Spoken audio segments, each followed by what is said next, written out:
Human anatomy and physiology. Here we are in episode 2 on the urinary system and fluid, electrolyte, and acid-base balance. In this particular episode, we will talk about fluid movement. In the preceding lecture episode, we highlighted how our body has various compartments and how water content and various elements tend to move between these compartments. So in fluid movement, we'll be highlighting in particular a concept known as hydrostatic pressure. Hydrostatic pressure is essentially the force exerted by a fluid against a wall, and it causes the movement of fluid between compartments. If we take the example of blood, and on this screen you're looking at the capillary exchange, pressure is exerted by blood against the walls of the blood vessels by the pumping action of the heart. In the capillaries, as you can see on this screen, hydrostatic pressure is higher than the opposing colloid osmotic pressure in blood. This is a constant pressure primarily produced by the circulating albumin at the arterial end of the capillary. This pressure will force the plasma and nutrients out of the capillaries and into the surrounding tissues.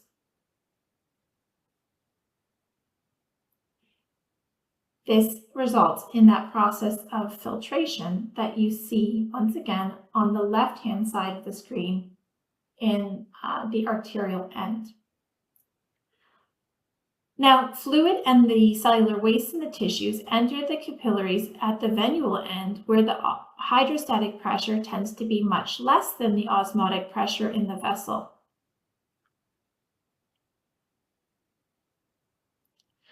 Filtration pressure will squeeze fluid from the plasma in the blood to the interstitial fluid surrounding the tissue cells. The surplus fluid in the interstitial space that is not returned directly back to the capillaries is drained from the tissues by the lymphatic system and then re-enters the vascular system at the subclavian veins.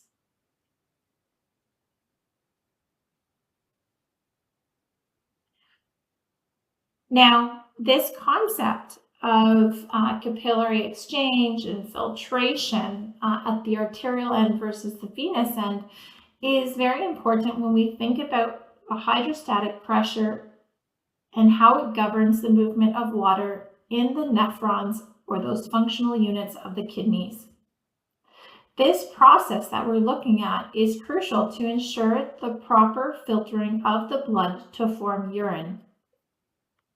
As the hydrostatic pressure in the kidneys increases, the amount of water leaving the capillaries also increases, and more urine filtrate is formed. If the hydrostatic pressure, however, in the kidneys drops too low, as can happen in the case of dehydration, the functions of the kidneys become impaired and less nitrogenous waste will be removed from the bloodstream.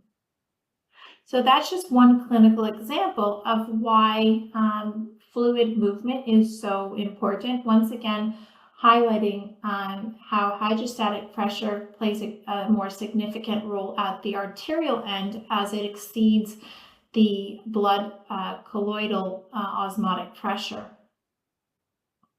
and thereby allows for the process of filtration. This is in contrast to the venous or the venule end, where you have a net negative filtration pressure and reabsorption occurs. And that once again is because the hydrostatic pressure is actually less than the blood colloidal osmotic pressure. And that's what we're looking at here on the screen.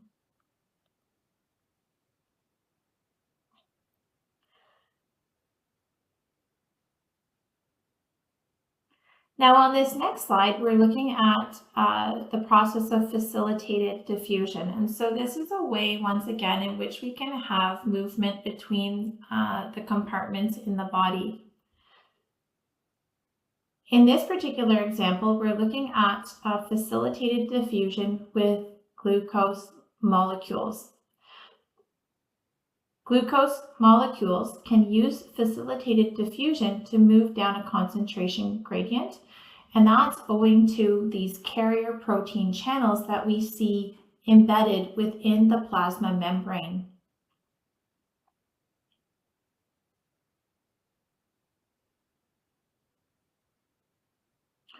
Notably, more broadly speaking, passive transport of a molecule or an ion will depend on its ability to pass through the membrane, as well as the existence of a concentration gradient that allows the molecules to diffuse from an area of higher concentration to an area of lower concentration.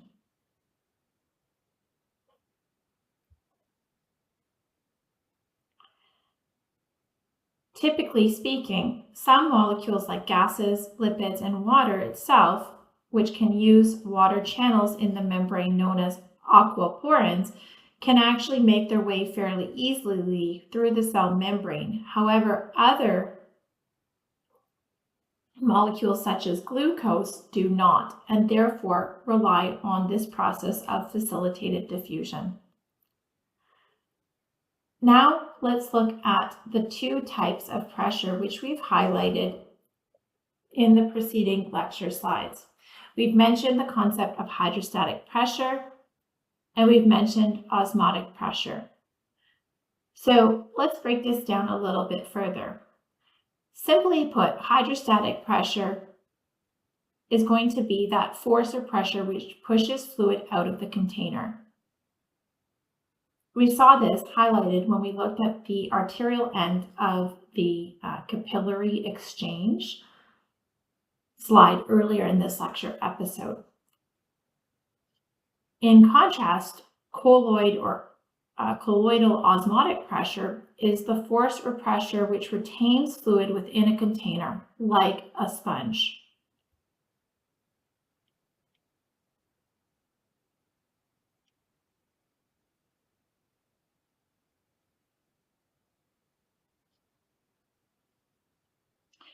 I will give one analogy, and that is of a bucket. So you can imagine, you can see a bucket on the top right of your screen. If there is a hole in the bucket that has no sponges, all the water will leave. If there is a hole in the bucket that has one sponge, most of the water will leave. If there is a hole in the bucket that has 10 sponges, most of the water stays. When we're talking about the human body, in this case, those sponges are actually large proteins, which cannot leave the container. One such example is albumin. The force that the sponges have to keep the water in the bucket is therefore referred to as osmotic pressure.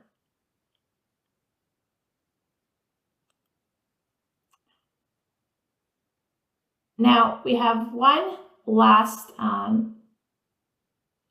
term to define, and that is that net filtration pressure. So on the earlier lecture slides, when we were talking about the capillary exchange, and we talked about filtration that occurs at the arterial end of the capillary, where you have very high hydrostatic pressure and relatively low colloidal osmotic pressure. That net filtration pressure, once again, is going to be positive. And so, once again, it's that sum or the balance of the osmotic and the hydrostatic pressures. At the opposite end, when we were talking about the venous end of the capillaries, we were mentioning that it's actually a negative filtration pressure because the osmotic pressure is greater than the hydrostatic pressure. And so in the case of the kidneys that are responsible for regulating water recovery and blood pressure, it is crucial that you actually have a net filtration pressure that allows for